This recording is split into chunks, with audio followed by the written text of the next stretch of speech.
Tag magkano siya siomai niyo, ma'am? Sa ano lang, 50 lang, 7 pieces na. Pag may rice, 5 piraso, 50 pesos din. Ano to, ma'am? Homemade? Pork, homemade po yan. Kayo mismo yung gumagawa? Opo. Ang puro karne talaga? Purong karne, ano lang yan, walang extender yan. Puro laman, sir, ha? Yes sir, puro yan. Puputok na eh. Di siya lasang extender. Open kami ng 8 a.m. hanggang 10 p.m. Dito lang po kami sa may Carriedo Station, harap ng Andox. Sir, may pangalan ba itong tindahan niyo, sir? Wala po, pero kilala na yung siomai ni Ate Rowena. Ate Rowena? Opo.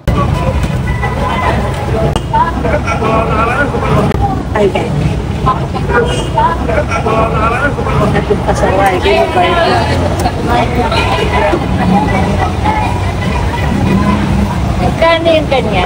50 lang po. Ha? 50 lang po. Worth ba yan? Opo.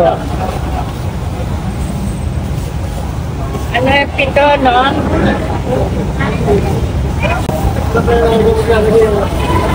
Worth ba yan? Opo. Guys, nandito tayo sa may Quiapo. Dinayo natin dito yung nagtitrending na siomai, big siomai. Ayan. Dito lang yan mismo sa may kahabaan ng Carriedo. Ay mismo yung Quiapo Church. Ayan, makikita nyo sila dito, guys. 50 pesos, meron ka ng 7 piraso na siomai, malalaki. Homemade. Ayan o, walang extender. Pumuputok na yung nyo, laman nyo. Pumuputok na. Tapos sa gilid na yung mga condiments. Medyo maraming kumakain din siya, guys. Meron din siya dun na may kanin, 50 pesos din. 5 pieces nga lang yung siomai. So, lagyan natin to. Konti lang. Pero bago tayo magtikiman, guys, shoutout nga pala sa partner natin na si Grain Smart Rice Coffee, ang #1 rice coffee na gawa sa brown rice. Ayan, napakadaming health benefits nito, guys. So, meron siyang okra, malunggay, barley, napakadami, guys. Kung ako sa inyo, tikman nyo na rin to. At syempre, maraming salamat din sa partner natin na si Dreamstay. Kasura yan, guys, oh. Budget friendly lang. May White Sand Beach pa sila doon. So, let's go, guys. Tikiman na. Wow. Solid na ito, guys, oh. 50 pesos lang, mabubusog ka na. Tagus ka na. Tagus na yung gutom mo, no? Wow. Ayan siya.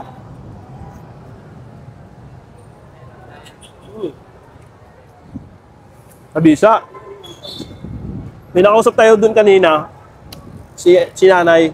4 na yung nakain niya, nabusog na siya. Piling ko, totoo yun, guys, eh. Tignan mo, oh. Yung kapal. Tapos may mga gulaman din siya doon, mga palamig, ayan, oh.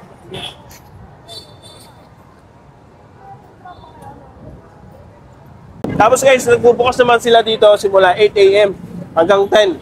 Tapos araw-araw na yun. Pero mas maganda, kakain ka dito ng mga tanghali o kaya umaga para hindi masyadong siksikan. Ayan. Maghanap kayo ng ulam. Food trip na mura dito sa Quiapo, guys. Try nyo na to. 50 pesos lang. Hindi na ito papabayan, guys. Gusto ko ito enjoyin. Thank you.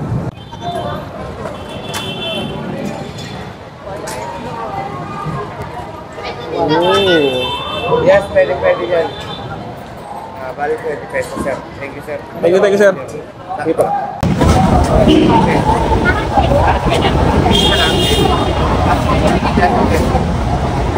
Ako na,